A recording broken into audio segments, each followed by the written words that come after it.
marque experte en chat stérilisé d'Affinity. Autumn in New York.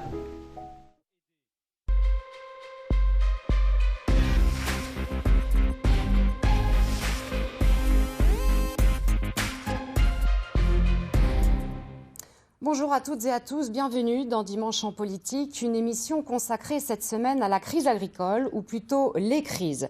Crise des prix, urgence climatique, jusqu'à cette crise morale qui secoue le monde paysan aujourd'hui, bien-être animal, pesticides. Beaucoup disent stop à l'agribashing. On écoute le vice-président des jeunes agriculteurs lors du blocage de l'A35 la semaine dernière. Je crois qu'aujourd'hui, on peut le voir sur les slogans, c'est « France, veux-tu encore de tes paysans, de tes agriculteurs ?» C'est vraiment ça la question qu'on pose aujourd'hui au gouvernement, aux concitoyens, à tout le monde en fait. Face à des consommateurs qui exigent de manger mieux, il va falloir produire encore mieux. Alors comment, avec quels moyens? Les intérêts sont parfois contradictoires. Avec nous pour en débattre, Maurice Meyer, bonjour. Vous êtes agriculteur en bio et en biodynamie depuis 23 ans. Vous êtes directeur fondateur de BioBernay, l'un des salons bio de l'agriculture biologique en Alsace. Bonjour. Christian Schott, bonjour. Vous êtes agriculteur, référent éco-phyto et formation à la Chambre d'agriculture d'Alsace. En face de vous, Michel Carnès, bonjour. Vous êtes apiculteur, président des syndicats des apiculteurs du Bas-Rhin et de la Confédération régionale apicole d'Alsace. Et enfin, Franck Sander, bonjour. Vous êtes vous aussi agriculteur, président notamment de la FDSEA 67. C'est vous qui avez organisé notamment cette manifestation la semaine dernière. Certains agriculteurs vont jusqu'à parler de harcèlement moral aujourd'hui. Il y a une réelle rupture entre le consommateur et son agriculture. Écoutez, bonjour à tous. Alors oui, cette manifestation, nous l'avons organisée entre la FDSEA et les jeunes agriculteurs. Alors de là à dire qu'il y a une rupture entre le consommateur et l'agriculteur, non. Je crois que la confiance aujourd'hui, elle est bien présente, elle est bien réelle. D'ailleurs, certains journaux de renommée mondiale disent bien que l'agriculture française est l'agriculture la plus sûre au monde. Alors l'agribashing, effectivement, c'est un sentiment qu'on ressent. Et pour moi, c'est beaucoup d'extrémisme, beaucoup de violence sur des agriculteurs qui ont fait beaucoup d'efforts les 10, 15, 20 dernières années dans leur modèle de production, surtout de leurs connaissances, au niveau de la formation, mais aussi des agriculteurs qui ont beaucoup investi dans leur élevage pour améliorer le bien-être animal, qui ont investi dans leurs outils, dans la technique, pour mieux appliquer les produits phytosanitaires. Harcèlement moral, le mot est fort quand même. Oui, c'est très fort. Et c'est cette injustice-là qu'on vient dénoncer. Et c'est cette protection, entre guillemets, et ces incohérences qu'on vient dénoncer aujourd'hui. Et c'est sur lesquelles il faut travailler pour faire évoluer notamment pas que le monde agricole, mais aussi la société, et notamment dans ses actes d'achat. Alors revenons tout de suite sur cette polémique autour des pesticides. Le maire de Langouette comparaissait au tribunal en début de semaine pour avoir pris un arrêté contre l'usage des produits phytosanitaires. On regarde et on en reparle tout de suite. Il est devenu un symbole de la lutte contre les pesticides. Ce matin, devant le tribunal de Rennes, le maire de Langouette défendait une nouvelle fois son arrêté interdisant l'épandage à moins de 150 mètres des habitations. Nous allons essayer de faire aujourd'hui, avec mes collègues maires, c'est de faire avancer la République qui doit absolument protéger les habitants, les riverains des pesticides. En France, ce sont plus de 75 communes qui ont pris des arrêtés limitant, voire interdisant l'usage des pesticides. Face au débat qui s'envenime, des députés vont proposer un amendement pour tenter de faire retomber la pression, lancer des territoires d'expérimentation où la sortie totale des pesticides serait encouragée. 200 territoires d'expérimentation, des territoires Ambition Plus pour sortir des pesticides, où les agriculteurs et les élus locaux travailleront ensemble, où on aidera beaucoup plus les agriculteurs pour les accompagner, y compris financièrement, dans cette sortie des pesticides. L'amendement prévoit de débloquer 50 millions d'euros dans le projet de loi de finances pour aider les agriculteurs. Pour l'heure, le gouvernement n'a pas fait savoir s'il y était favorable. Alors pour réagir à ce sujet, Michel Carnès, en tant qu'apiculteur, vous vous dites quoi en regardant ça? Vous vous dites quoi? C'est enfin? Qu'est-ce que vous dites? Oui, effectivement, enfin, les apiculteurs se mobilisent depuis maintenant 25 ans pour dénoncer les effets néfastes de l'agriculture intensive dopés aux énergies fossiles et à la chimie, et en particulier dans l'utilisation de produits phytosanitaires. Nous, apiculteurs, sommes les premiers témoins en fait des effets néfastes. La situation est compliquée en Alsace. Oui, écoutez, je rappelle quand même un chiffre. Il faudrait quand même pas l'oublier. Les scientifiques ont démontré que en Europe, dans les réserves naturelles, 80% de la biomasse des insectes volants a disparu en moins de 30 ans. Bon, le constat est là. On peut pas. Voilà. La première activité humaine incriminée est l'agriculture. Donc nous apiculteurs, nous travaillons avec une abeille qui est un insecte volant et qui aujourd'hui est obligé de se débrouiller dans un milieu très très dégradé. Ce qui entraîne, effectivement, chute de production, des mortalités énormes, et on connaît les effets néfastes, alors qui impactent non seulement la biodiversité, mais également la santé humaine. On le sait maintenant, donc il faut absolument sortir. Cette année, d'ailleurs, vous avez dû nourrir vos abeilles artificiellement d'une certaine manière ? Alors oui, effectivement, aujourd'hui, les biotopes sont tellement dégradés que finalement, les apiculteurs sont obligés de tenir leur cheptel à bout de bras avec du sucre. Je le dis, aujourd'hui, nous produisons plus de miel en France. On annonce moins de 10 000 tonnes. Eh bien, je vous annonce que cette année, une fois de plus, les apiculteurs français auront utilisé plus de sucre qu'ils n'auront produit de miel. Autrement dit, si on n'avait pas utilisé de sucre et laissé le miel à leurs abeilles, eh bien, la production en France en miel serait nulle. On en est là.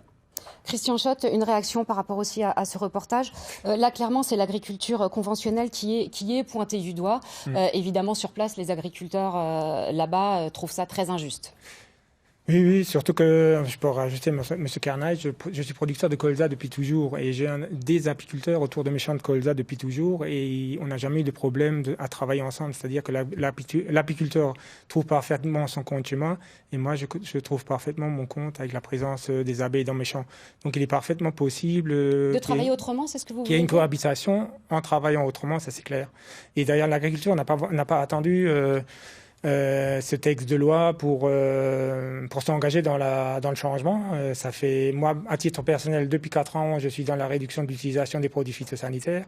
Et le plan Ecophyto, auquel je participe depuis 10-12 ans, va parfaitement dans ce sens. Alors là, on a des résultats. Là, vous parlez de votre cas, on y reviendra. Après, il y a aussi ce qui se passe au niveau national et les comportements, ou en tout cas les pratiques qui sont faites au niveau national. Et là, on parle bien, ce qui est souligné dans ce reportage, c'est ça.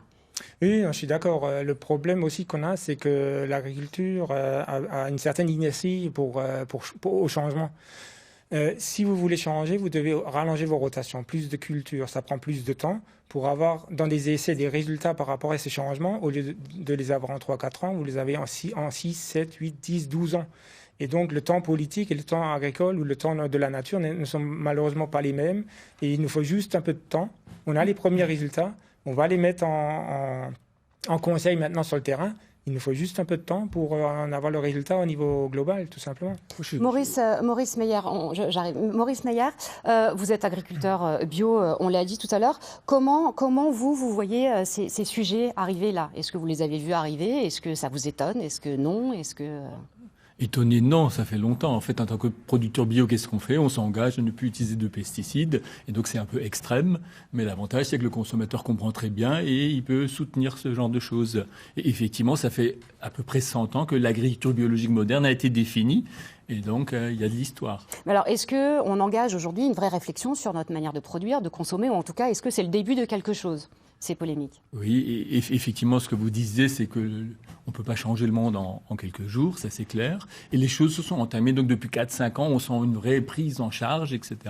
Et puis on voit aussi les contradictions. Vous dites le consommateur veut, mais en fait souvent c'est le citoyen qui veut, et le consommateur a du mal à suivre. Donc tout ça c'est en ligne. Nous on a une chance en agriculture biologique, c'est-à-dire ça progresse très fortement, 15-20% par an, depuis 15 ans. Et donc en France, on est un pays chanceux, parce qu'on est un pays agricole, donc on arrive à produire beaucoup de produits bio, et les consommateurs suivent et ils consomment tout ça. Donc on a peu recours à l'importation et on s'en sort à peu près dans le développement des filières. Vous parliez de consommateurs et de citoyens. Vous avez vu, j'imagine que vous avez suivi ces plaintes à Colmar, une quarantaine de citoyens qui ont porté plainte par rapport à des taux élevés de glyphosate. On vous met la pression clairement aujourd'hui. Non, mais la pression, la question c'est est-ce que la pression elle est justifiée à l'heure actuelle ? Ça c'est une vraie question de fond. Quand on voit le reportage du maire de Langouette, qu'est-ce qu'il dit ? 150 mètres. 150 mètres, ça veut dire quoi ?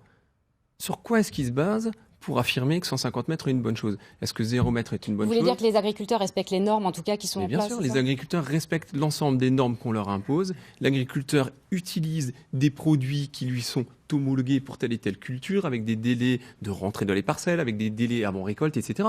Donc oui, on ne peut pas dire que le monde agricole, aujourd'hui, ne respecte pas les normes de production. Moi, j'ai quand même une question. Au nom de quoi est-ce qu'on peut affirmer que le problème de la population, du cheptel de l'abeille est lié aux phytosanitaires? Lorsque on regardez un petit peu les rendements. Moi, je parle de ce que je connais. Ce que je connais pas, j'en parle pas. Mais quand je regarde au niveau de la production d'abeilles, on était les 2 années qui se sont suivies de sécheresse énorme. Toute la France a été en sécheresse, quoi. On n'a fait que parler de ça. Forcément, l'abeille, au niveau du bol alimentaire, forcément, l'abeille, elle a eu du mal aussi à trouver des fleurs, etc. D'autant plus qu'on a eu un printemps qui a été plutôt humide et très frais, et avec un été qui a été ultra sec. Donc, à un moment donné, il faut qu'on soit cohérent. Il faut pas qu'on stigmatise l'un ou l'autre. Par contre, il faut qu'on travaille ensemble. Il ne faut pas opposer les systèmes. Pourquoi? Parce que du bio, il y a des consommateurs aujourd'hui qui ont les moyens. À partir du moment où vous produisez du bio, il y a des coûts supplémentaires. Maurice, hein, on est en phase là-dessus. Pourquoi? Parce que il y a quand même une volonté, les citoyens le disent, de changer de modèle. Changer le modèle, mais après, il faut y mettre le moyen. Les moyens, il faut les. Alors ça, c'est une vraie question. Il faudra y mettre les moyens. Alors, d'une, comment? dans tout simplement dans le portefeuille, entre guillemets, dans le coût de l'alimentation au quotidien, dans les ménages. Forcément, ça va avoir un coût supplémentaire parce que risque de rendement, plus d'aléas, etc., climatiques, sanitaires, des attaques. Ça veut dire aussi accompagner les agriculteurs à produire autrement? Bien sûr qu'il faut les accompagner, les agriculteurs, mais il faut surtout les protéger. Et ce qui est incohérent, et ce que nous dénonçons à l'heure actuelle, c'est que d'un côté, on nous dit de changer notre modèle agricole, et d'un autre côté, on nous ouvre notre modèle justement à la concurrence, à l'ultralibéralisme, c'est-à-dire les importations qui viendront du Brésil, l'accord avec le Mercosur, du CETA. Ça veut dire quoi? Ça veut dire que l'agriculture française, ça veut dire que le consommateur français, lui, va manger sans s'en rendre compte de la viande originaire du Canada, qui aura été nourrie avec des farines animales, interdite en France. Ça, c'est des vraies décisions. Ça veut dire quoi? Ça veut dire fermer les frontières quasiment? Qu'est-ce que ça veut dire? Non, ça veut dire n'importons pas l'agriculture dont nous ne voulons pas. Donc tout produit qui rentre en France ou en Europe doit respecter les mêmes normes de production que les nôtres. Mais la France est un pays exportateur et continuera à exporter avec nos normes de production et à travers ça aussi, à nous de nous différencier sur ces marchés et de valoriser nos productions. Oui, donc je voudrais juste rajouter qu'il ne faut pas opposer les systèmes, c'est-à-dire d'un côté que le bio et de l'autre côté que l'agriculture conventionnelle. Nous, Chambres d'agriculture, on travaille sur tout ce qui est entre ces deux modèles. C'est-à-dire que, par exemple, on a mis en place des plateformes de recherche zéro phyto. C'est-à-dire c'est pas du bio, on apporte des engrais chimiques, des choses comme ça, mais on ne traite plus avec des produits phytosanitaires. Donc on doit s'occuper de toute la panoplie de l'agriculture d'aujourd'hui et de demain, et pas que de modèles qu'on oppose systématiquement. Une deuxième chose que je voudrais rajouter, c'est par rapport aux gens qui ont eu des pesticides, notamment du glyphosate dans leurs urines ou dans leurs cheveux. Moi, ce qui m'interroge quand même, c'est des gens qui habitent en plein cœur d'une grande ville, avec pas une parcelle agricole autour de chez eux, et ils ont des taux de glyphosate qui ne correspondent pas à l'utilisation que nous, on fait de ce produit en Alsace. Donc, interrogeons-nous sur d'autres sources, d'autres origines de ces produits phytosanitaires. Alors là, en l'occurrence, à Colmar, c'était en ville, mais dans toute la France, il y a aussi des endroits à la campagne. Mais peu importe, le consommateur, quand il utilise un vaporisateur pour tuer les moustiques ou les fourmis ou les acariens dans sa maison, quand il met... Vous voulez dire que c'est un mode de consommation plus large et qui n'est pas lié qu'à l'alimentation? C'est le consommateur aussi. On ne peut pas systématiquement... l'alimentation ou la proximité des champs? Quand les gens mettent des produits pour les tiques de leurs chiens à base de fipronil. Vous vous rappelez le fipronil, il y a 2 ans, dans les œufs hollandais, les gens mettent du fipronil sur leur chien pour qu'il n'ait pas de puces et de tiques. Vous croyez qu'après, en caressant le chien, il n'y a pas de contact avec ces produits? Donc c'est là, le consommateur doit aussi participer à cette réflexion et ne pas bêtement se laisser entraîner vers c'est toujours que l'agriculture et que l'agriculture et que l'agriculture. Michel Carnès, c'est quoi? C'est la solution, elle est politique. Vous souhaitez changer de modèle, clairement? Oui, écoutez, clairement, il va falloir qu'on sorte des pesticides. La question n'est pas de savoir, si on est plus ou moins intoxiqué. Il faut se passer des pesticides à l'avenir. Alors, le pesticide n'est pas, je réponds à M. Sander, n'est pas effectivement la seule cause des malheurs des apiculteurs. On a une agriculture très intensive qui est orientée par les aides de la PAC qui suppriment les prairies naturelles, les vergers, les arbres champêtres, toutes les haies sont arrachées à l'occasion de remembrements, agrandissements de parcelles, etc. Donc en fait, ce que nous condamnons, Les Français ne sont pas fâchés avec les agriculteurs. Les Français aiment leurs paysans, les agriculteurs. Ils sont fâchés avec le modèle qu'on leur a demandé d'appliquer. Et c'est ce modèle-là qu'il faut changer. La PAC va être discutée par la Commission, enfin va être La PAC qui va d'ailleurs être conditionnée à produire plus vert pour... Tout à fait. Donc voilà. Donc il faut maintenant que les aides, et là je rejoins Monsieur Sanders sur ce dossier-là, il faut que l'agriculture française et européenne soit accompagnée et encadrée. Effectivement, on ne peut pas laisser seul face à un marché mondialisé hyper concurrentiel. Et donc il faut orienter les aides de la politique agricole commune qui favorise une agriculture qui soit plus respectueuse de la biodiversité, de la santé des consommateurs, des écosystèmes, mais aussi plus respectueuse des conditions de vie des agriculteurs. Aujourd'hui, c'est un scandale quand on voit un tiers des agriculteurs aujourd'hui touchent moins de 350 € par mois. Il y a près de 2 suicides par jour. On va voir les chiffres sur l'endettement et les salaires. Vraiment, il y a une crise dans le monde agricole. Et donc, avec une agriculture mieux orientée, beaucoup plus respectueuse de la biodiversité, de la santé des gens, etc., l'apiculture, forcément, se portera mieux parce que le bol alimentaire sera amélioré et les abeilles ne seront plus exposées à des poisons. Donc, il faut qu'effectivement, il y ait un accompagnement politique, un accompagnement financé de l'agriculture française et européenne. Peut-être juste un point, s'il vous plaît. Ne laissez pas penser aux consommateurs que demain, on ne protégera pas nos plantes et nos animaux. Pourquoi ? Lorsque nos animaux sont malades, il faudra les soigner, comme tout être vivant. Lorsque les plantes seront malades, parce qu'elles seront infectées par des champignons, du mildiou, de l'oïdium, etc., qu'elles seront attaquées par des insectes, il va falloir se protéger. Alors se protéger d'une autre manière.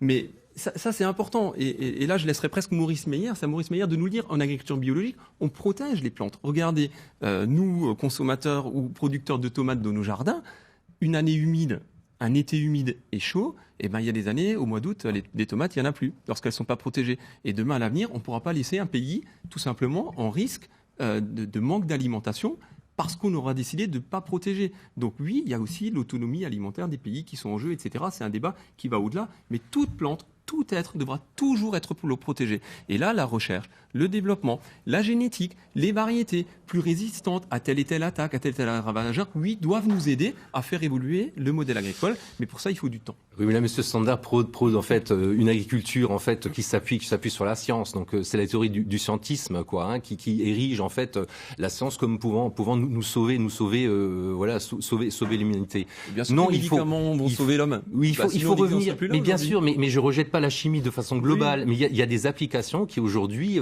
sont néfastes. Et c'est ce qu'il faut, en fait réorienter, rediriger.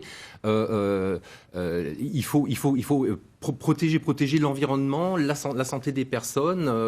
Vous savez, le GIEC a produit un rapport le 8 août qui montre que 37% des gaz à effet de serre sont issus de l'agriculture, donc des pratiques agricoles et de l'agro-industrie. On va vers un réchauffement climatique qui nous est annoncé à plus de degrés. Mais d'après les experts, on va être largement au-delà. Donc effectivement, le pavé climatique qui nous tombe tous sur le coin de la figure, les apiculteurs, vous avez souligné tout à l'heure, M. Sanders, qu'effectivement, 2 années de sécheresse nous impactent, mais impactent bien sûr les productions agricoles. Il faut trouver des systèmes qui soient beaucoup plus résilients, avec de la polyculture, des surfaces qui soient raisonnables, qui offrent de l'emploi également. On va avoir besoin de plus d'agriculteurs à l'avenir. Il faut aussi parler de la formation, la filière formation en matière agricole, qui est absolument vitale et qui pourrait faire l'objet d'une aide et d'un accompagnement des aides européennes comme celle de la PAC. Et c'est pour ça que nous militons. Maurice Meyer, vous voulez réagir ? Effectivement, en agriculture biologique, on a acquis un savoir-faire dans toutes ces centaines d'années d'agriculture biologique. Et donc, l'idée, c'est de les transmettre. Et on travaille déjà en étroite collaboration pour tout ça. Et la recherche, effectivement, a beaucoup manqué. Donc, la recherche est allée dans le sens du modèle dominant. Et il faut absolument réorienter la recherche rapidement. Et maintenant, on sait que, faut pas rêver, certaines sociétés sont capables de produire des pesticides naturels. On a eu l'exemple en Alsace il n'y a pas longtemps. Et ces produits différents vont pouvoir prendre la relève et ne pas impacter, effectivement, l'environnement de la même façon. Donc c'est urgent d'aller dans ce sens. Alors justement au niveau de la formation, vous êtes référent formation à la Chambre d'agriculture. Certains agriculteurs eux-mêmes se plaignent d'une formation qui n'est pas tout à fait à la page, on va dire. Alors je m'inscris d'ailleurs en faux aussi sur la recherche. Je veux dire la recherche on l'a enclenchée L'agriculture, les chambres d'agriculture, nos instituts techniques, l'INRA et tout ça, la recherche a enclenché le changement de l'agriculture depuis quelques années. Depuis qu'on parle de développement durable, au début c'était développement durable, après c'était agroécologie, peu importe comment on appelle, quel mot on met là-dessus, mais la recherche... Ça veut dire qu'aujourd'hui, vous formez les jeunes à l'agroécologie ? Oui.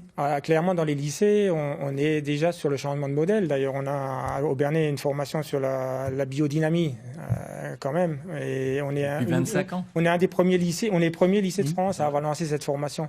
Donc on y est, et c'est faux. Là aussi, c'est faux. Alors on de y dire, est. Pourquoi ceux qui sortent continue sur ce modèle d'agriculture intensif? C'est ce que je vous si on les forme autre chose. Entre le moment où vous trouvez quelque chose dans un laboratoire ou dans un essai et le moment où vous pouvez concrètement le mettre en pratique dans un milieu naturel, il s'écoule malheureusement un gros laps de temps. Vous n'êtes pas dans une usine, une industrie où vous changez un composant sur une chaîne et une fois qu'il est changé, votre chaîne, elle refonctionne tout de suite derrière. L'agriculture et la nature ne marchent pas comme ça. Alors, ça reste encore à la marge. Ça veut dire que ça reste encore à la marge. D'ailleurs, on est sur la formation initiale, parce que quand on parle formation, on pense beaucoup au lycée, aux écoles. Vous avez aussi la formation des agriculteurs. Mais la formation d'un agriculteur n'est jamais finie. C'est-à-dire, quand il est sorti de l'école et tout au long de sa carrière, il doit continuer à se former. Et là, on a perpétuellement des programmes de formation en chambre d'agriculture à destination. Puisqu'on parle des nouvelles pratiques, je voudrais qu'on s'arrête un instant sur ces fermes d'avenir. C'est un label. Je voudrais qu'on regarde l'exemple de cette micro-ferme à côté de Colmar qui s'est lancée il y a 4 ans dans la permaculture. Un joyeux désordre, très réfléchi. Le procédé inspiré par la nature permet aux cultures de se protéger entre elles et à l'écosystème de se recréer. À long terme, celui qui passe son tracteur tout le temps et qui tasse ses sols, son sol il devient comme beaucoup, c'est-à-dire plus de la moitié des sols en France, qui ne sont plus fertiles en fait. Ça coûte beaucoup de gazole aussi à cette réflexion-là. Le jour où le pétrole il sera à 2 € le litre, les fermes qui sont totalement mécanisées ne pourront pas survivre. C'est aussi cette pensée-là vers plus tard, c'est de voir comment on peut préparer. Un pari sur l'avenir, déjà récompensé. Le couple est lauréat Ferme d'Avenir dans le Grand Est. L'association créée en 2013 en Touraine soutient 800 structures aujourd'hui. Des fermes adeptes de l'agroécologie, car elles seraient, selon elles, plus rentables que l'agriculture conventionnelle. Maurice Meyer, quand vous voyez ça, ces nouvelles pratiques qu'on essaie, c'est notamment fait par des jeunes qui s'installent, des citadins, des reconversions professionnelles, vous voyez ça comment? Ce qui est génial, c'est que tous ces jeunes, il y a des milliers de jeunes qui s'intéressent à nouveau à l'agriculture, ce qui n'était pas le cas il y a 20, 30, 40 ans, donc c'est un vrai message d'espoir. Après, des fois, mettre les idées concrètement en place, c'est une autre paire de manches. Et donc, je suis membre aussi de Ferme d'Avenir. Je connais très bien son fondateur, qui est un ami. Et il y a beaucoup de gens qui cherchent le nouveau modèle. Ils ont besoin de beaucoup de soutien du consommateur et c'est pas évident. Donc, je veux dire, autant le monde agricole de base se cherche, autant le monde alternatif se cherche, et c'est une rencontre des deux modèles qui fera que ça marche bien. Tout le monde ne veut pas revenir obligatoirement au travail manuel, parce que ceux qui l'ont connu comme nous, faire beaucoup de travail manuel dans leur jeunesse, ils trouvent que c'est vachement bien un tracteur quand même, mais c'est sûr que si on fait des planches permanentes pour les légumes, on n'écrase pas l'endroit où les légumes vont pousser. Donc il y a des alternatives à trouver. L'objectif, c'est pas de faire un retour en arrière, c'est au contraire faire un grand bond en avant. Alors justement, le grand bond en avant, vous y croyez, vous, à ces nouvelles pratiques ? Ah bah oui, non mais totalement. Alors, une chose est sûre, c'est qu'aujourd'hui, trouver de la main-d'œuvre pour aller biner dans les champs, c'est impossible d'en trouver.